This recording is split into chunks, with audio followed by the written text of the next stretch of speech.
नजर जरूर डाल लेते हैं, क्योंकि यहाँ पे जबरदस्त एक्शन हमें देखने को मिल रहा है। यूपीएल, दीपक फर्टिलाइजर्स और अन्य फार्मा फर्टिलाइजर काउंटर्स में जोश है और इसके पीछे की एक बड़ी वजह है, जहाँ पे सप्लाई सुधारने और माल भाड़े में को कम करने के लिए सरकार ने one nation one fertiliser scheme लाई है और वो जल्द ही शुरू होने वाली है। आइए इस पर ज्यादा डिटेल्स जानते हैं। क्या है ये स्कीम, कब से शुरू होगी और क्या फायदा मिलेगा इस स्कीम के शुरू होने से। विश्व मोहन हमारे साथ जुड़ चुके हैं ये पूरी डिटेल्स बताने के लिए। विश्व मोहन, बताइए। देखिए, one nation one fertiliser scheme ये 2 अक्टूबर से शुरू होने वाली है। इसके बाद से जितने भी सब्सिडी के जरिए जो फर्टिलाइजर देश में किसानों के पास पहुंचते हैं, तो कंपनियों को अब एक ब्रांड के तहत ही सारी फर्टिलाइजर्स बेचनी होगी, चाहे वो यूरिया हो या डीएपी हो या पीओके हो। तो सारे फर्टिलाइजर के ब्रांड के नाम के आगे अब भारत नाम होगा और जो सब्सिडी दी जाती है वो पीएमबीजेपी यानी प्रधानमंत्री भारतीय जन उर्वरक परियोजना के नाम से इसके तहत अब इसकी बिक्री की जाएगी। अब लोगो भारत के नाम से लोगो होगा और फिर ये पीएमबीजेपी का लोगो भी रहेगा और नीचे की तरफ में कंपनी का लोगो आना काम, यानी कंपनी के लोगो की अहमियत अब नहीं रहेगी। पूरे ब्रांड, सिर्फ भारत ब्रांड से ही ये सारे फर्टिलाइजर देश भर में बेचे जाएंगे। हालांकि इसका फायदा ये होगा कि अब लोकल यूनिट ज़्यादा प्रभावी होंगे। अब मान लीजिए अगर कोई किसान हरियाणा का है और उसे अगर फर्टिलाइजर लेना है तो अब हैदराबाद की किसी फर्टिलाइजर कंपनी पे वो डिपेंडेंट नहीं रहेंगे, वहाँ के किसी लोकल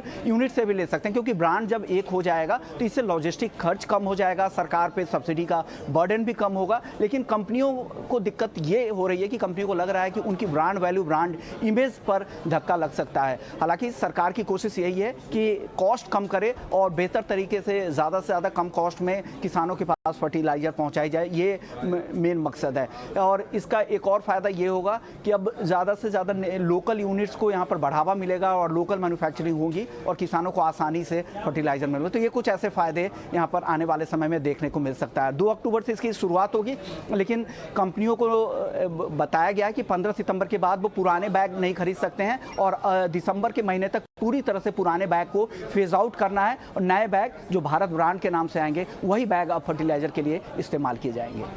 ओके, धन्यवाद विश्व मोहन, ये पूरी डिटेल्स दर्शकों के सामने रखने के लिए। तो फर्टिलाइजर सेक्टर से जुड़ी एक बड़ी खबर, जहां पे एक आप इम्पैक्ट भी देख सकते हैं। ना ही सिर्फ दिग्गज कंपनी यूपीएल, इसके अलावा जो छोटे फर्टिलाइजर स्टॉक्स हैं जैसे कि आरसीएफ और मद्रास फर्टिलाइजर्स, इनमें भी जोश है। और इसके अलावा दीपक फर्टिलाइजर्स, जो कि हाल फिलहाल हमने देखा एक अनचार्टेड टेरिटरी में ये काउंटर जा चुका है, वो भी आज करीब 3 से 4% की तेजी दिखा रहा है। अजीत जी, आपसे एक बार समझेंगे। देखिए, लिस्ट तो बहुत लंबी है फर्टिलाइजर काउंटर्स की, बट अगर आपको कोई एक नाम इन 3 दिग्गज कंपनीज में से, अगर मैं बात करूं यूपीएल, आरसीएफ और साथ ही दीपक फर्टिलाइजर्स में से, यहां से लेकर अब तक अगर चार्ट पैटर्न पे आप बता पाएं कि कौन सा ऐसा काउंटर है जो कि आने वाले समय में अच्छे रिटर्न्स दे सकता है।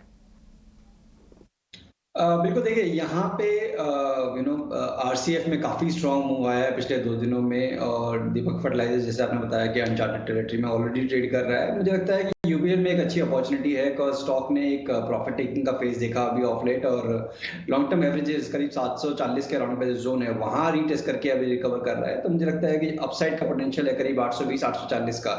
पोजिशनल यूज के लिए आपको प्ले करना चाहिए, not for the very short term.